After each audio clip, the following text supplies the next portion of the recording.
Welcome to Top 5. I'm your host, Ayaz Akhtar. Apple's big developer conference is over, and that mythical Apple TV and/or Apple TV streaming service remained a tech unicorn. However, Apple's had a crazy history since it was founded in 1976. Today, we're taking a look at the top 5 times Apple shook up the tech world. At number 5 is introducing the iMac. When the original iMac debuted in May 1998, it featured an eye-catching design. In a world of beige boxes, the iMac was this colorful computer that looked like it belonged in the Jetsons. It even had a handle for some reason. However, there was something missing from the iMac. There's no floppy drive. You'd have to use a CD drive if you wanted to use physical media. At that time, this was a big deal. Floppy drives were a staple of computers back then. Apple also included some new ports on the side, something called USB, instead of Apple Desktop Bus or SCSI. The bold iMac was the first big thing consumers saw from Apple since Steve Jobs returned in 1997. At number 4 is the introduction of the Apple Store. Way back in 2001, Apple launched its first retail store. It was considered a risky move. What did Apple know about retail aside from dealing with third-party retailers? Not much. What about the idea that other retailers might not carry Apple products since the company would be directly competing with them? The Apple Store showed that Apple could succeed in retail by using a very different approach when it came to selling computers. If you went to an Apple Store, you'd see a clean place with lots of room to test out all the products. It was really easy to get your grubby little hands on Apple's pricey computers and gadgets without being bothered by the staff. That's not the way computer stores were back then. Even today, the Apple Store's influence is seen at other retailers. Take a look at a Microsoft store or a Samsung one. At number 3 is the introduction of the original Macintosh and its OS in 1984. This is number 3. What on earth is above this? Let's talk about the original Macintosh. It was the first computer available to the masses with a graphical user interface that could be controlled by a mouse. Before the Mac, using a computer involved typing in commands at a prompt using a keyboard only. There's no metaphorical desktop or file folders. The Mac changed that. Before you write in, we know that Apple didn't invent the GUI but popularized it. Computers made their first major step into being adopted by everyday people, thanks to an easier interface. Number 2, reinventing the music business by introducing the iTunes Music Store in 2003. In a world of rampant music piracy, some computer company called Apple decided to offer a solution. All it had to do was strong-arm the entire music industry into a price structure where songs would cost just 99 cents for a downloadable copy, and to be able to buy these songs individually, no album purchase is necessary. That right there was an amazingly difficult task. Apple effectively dragged the music industry into the digital age. When the iTunes Music Store launched, it had 200,000 songs and no subscription fees. The downloadable music model served as a blueprint to future services. And at number 1 is that one time Apple basically turned the world upside down by introducing the iPhone in 2007. Smartphones were around before the iPhone, but this was the device that changed everything for BlackBerry, Palm, Motorola, Samsung, Microsoft, and any other company that had a hand in phones. On top of that, Apple played hardball with wireless carriers, particularly in the US. No pre-installed software from carriers would come with the iPhone, and no carrier branding adorned the outside of the phone. The original iPhone is laughable compared to today's modern phones, but the first iPhone was years ahead of the competition at the time. Apple built an operating system that allowed a user to use intuitive gestures and taps to navigate a relatively complex device. It also had a real web browser. The iPhone greatly influenced what a smartphone would be from its introduction. That list kind of made me angry. Maybe 3 should have been number 1. Maybe the introduction of the iPod should have been on that list. Let me know what you think on Twitter. I'm at Ayaz. For more top 5s like this, visit top5.cnet.com. Thanks for watching.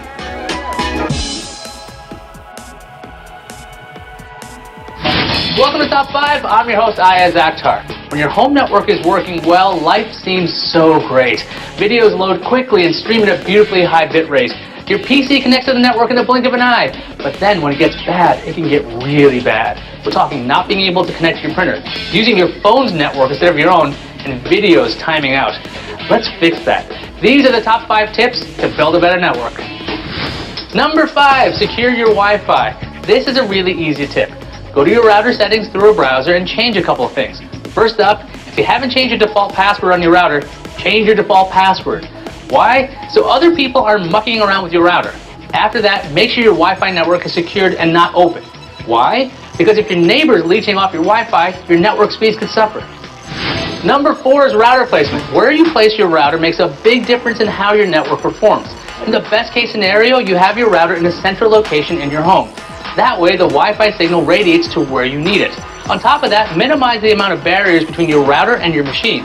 You'll also want to make sure your router isn't near reflective surfaces or metal ones, since that will interfere with your network. Today's routers are no longer eyesores, so if you can, have your router out in the open. You can extend your network using an access point. An access point attaches to your home network using a wired connection that can be used to extend your wireless network. If you want to extend your home network wirelessly, you can invest in a repeater. The device will relay the signal from your wireless router to your device.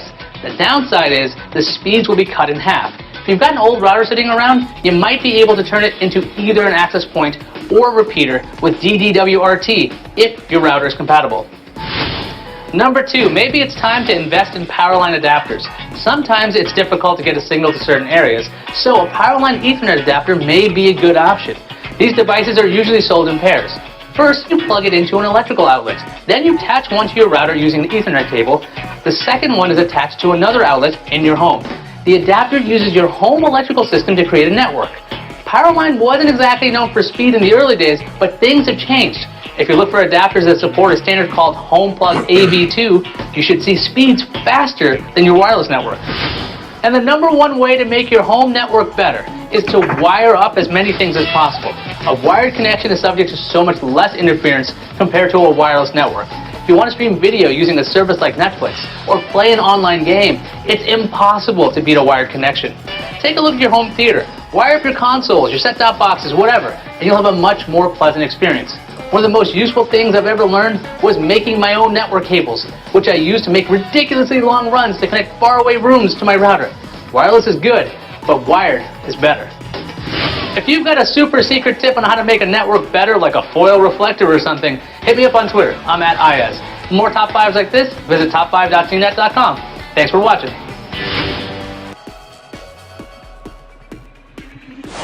Welcome to Top 5. I'm your host, Iyaz Akhtar.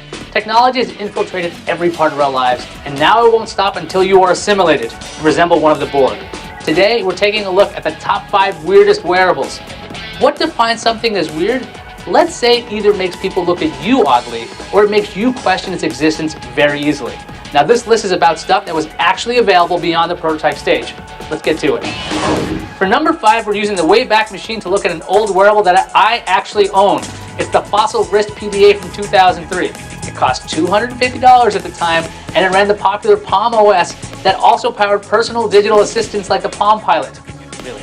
Digital calculator watches were relatively successful with the nerdy crowd, but this thing was a special kind of nerdy. It had a small resistive touchscreen. The clasp housed a tiny flip-out stylus so you can hit the tiny targets. If you think smartwatch wearers get weird looks now, imagine how people looked at me as I was poking a tiny screen with what appeared to be a toothpick to find email. Look crazy. The whole concept of VR headsets could easily qualify as weird wearables. There's something incredibly antisocial about placing a blindfold over your eyes. It's more insular than putting on a pair of headphones. Let's specifically talk about the Samsung Gear VR. You clip in a Galaxy Note 4 in it, and then view the screen through the headset's spherical lenses and experience virtual reality. It's supposed to be pretty cool, and Samsung even made a version for its Galaxy S6 line. In theory, it's kind of clunky since you need to use your own phone, but at least it currently exists. Compare that to the other VR headsets from Oculus, HTC, and Sony. They're still not available. At number 3 is Ring by Logbar. It's a Bluetooth ring that works with your phone and lets you control things with the wave of your finger. The wearable is the product of a successful Kickstarter campaign, and people actually received their rings. Unfortunately, people were less than happy with how Ring worked, or didn't work. The demo videos may have overpromised what Ring could do right away. Snazzy Labs called it the worst product ever made. Also, Ring is a bit chunky, so maybe the functions would be better served by a wristband, maybe something like the Thalmic Mayo.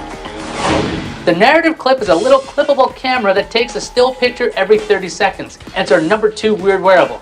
Because you clip it on, you can get some interesting viewpoints on the world. What does life look like from a lapel or a belt level? If you had the clip, you'd know. The clip also doesn't have any video or audio recording capabilities and doesn't sync to your phone, it syncs to your PC. A new version of the clip promises to fix all of that. Who knows, maybe the clip's actually awesome. After all, if you don't have to whip out your phone to take pictures, you can just enjoy your life and then review it later, thanks to the clip. And the number one weird wearable is Google Glass. Introduced in 2012, it was made available in 2013 through the Google Glass Explorer program for $1,500. Featured a camera to take pictures, video, or even live stream, Glass could recognize voice controls and show you information in Google Now-like cards. As a nerd, I was rooting for this thing. Look at it. A computer that attaches to your head. I might be biased because I'm already wearing glasses. What's one more piece of glass to look through? Glass is no longer available, and it is reportedly being reworked by the head of Nest, Tony Fadell, otherwise known as one of the fathers of the iPod. Did I leave something out? Is the Ring weirder than glass? Let me know on Twitter. I'm at Ayaz. For more top 5s like this, visit top5.cnet.com. Thank you for watching.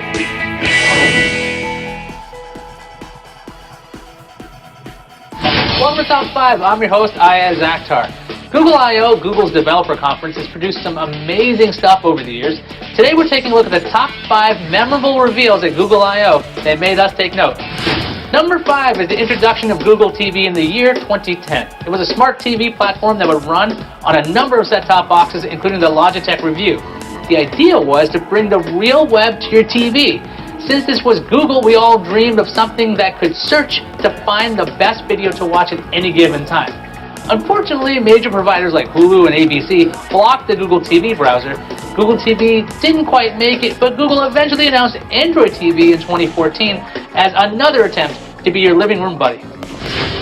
Android has gone through a lot of revisions. At one point, there was a version for phones and another for tablets. In 2011, Google announced Ice Cream Sandwich would change all of that by combining the phone version of Android, called Gingerbread, and Honeycomb, which ran on tablets and Google TV. This change would make it easier for app developers to make one app that ran on whatever device. And it also brought some nice tablet-only features to phones, like resizable widgets and better multitasking abilities. Who could forget this thing? It's the Nexus Q, and it made its debut in 2012. It's more memorable because most of us reacted to it like a confused dog, the head tilt. You'd attach the Q to your home theater system and stream Google-only services to it from an Android phone. Oh, and it cost $299. Reaction to the Nexus Q was so negative that Google pretty much axed the device instead of releasing it to the masses. In 2013, Google effectively replaced the Q with the Chromecast, which cost a whopping $35 and supported tons of apps, including non-Google services. Number 2 is the introduction of the Google Nexus 7 in 2012. It was Google's first tablet, and at the time, Android tablets just couldn't compete with Apple's iPad until this thing hit. There were rumors of a Google tablet swirling for months. Its official introduction by Hugo Barra at I/O showed Google was behind Android on tablets. It started at $199, so way cheaper than the Q, and would be a great way to watch content from the Google Play Store. At number 1 is the introduction of Project Butter. No, not really. But 2012's Google I/O was full of memorable moments, including number 1 because of Project Glass. As a demo of Google's wearable, the company had skydivers on a live Google Hangout, who then proceeded to jump out of the plane while live streaming. The skydivers landed in the conference center, then got on bikes, and rode in to meet Sergey Brin on stage. Come on. Skydivers. Glass didn't pan out, but what an introduction. Questions, comments, any kind of feedback at all, hit me up on Twitter. I'm at Ayaz. For more Top 5s,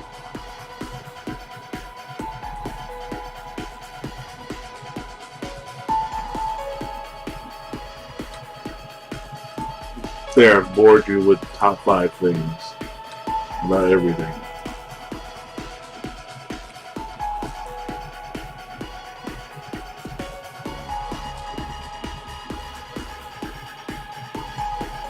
I don't know what happened to the games.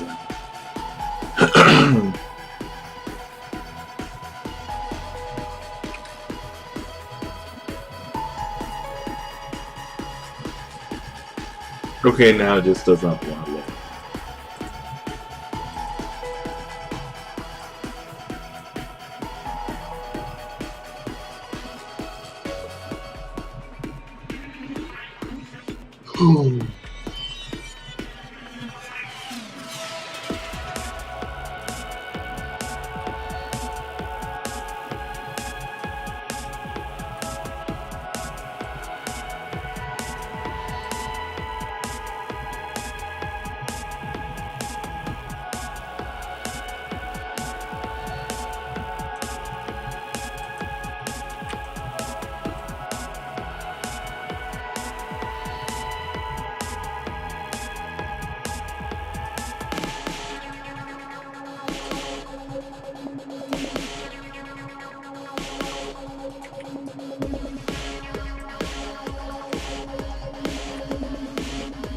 Motherfucker.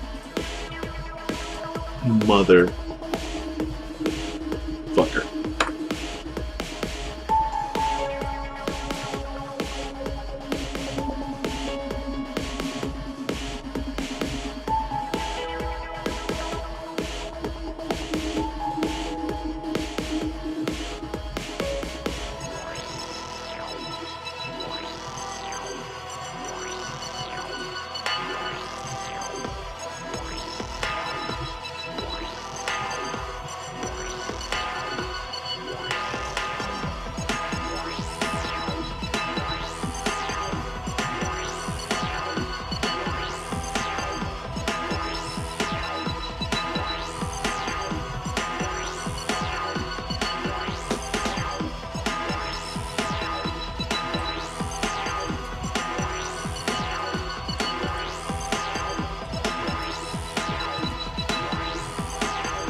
Bitch.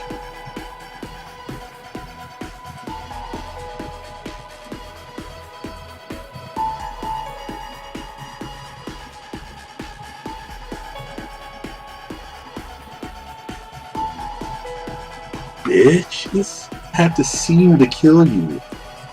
I was in another tab on Chrome and I killed you. That's how awesome I am.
Really?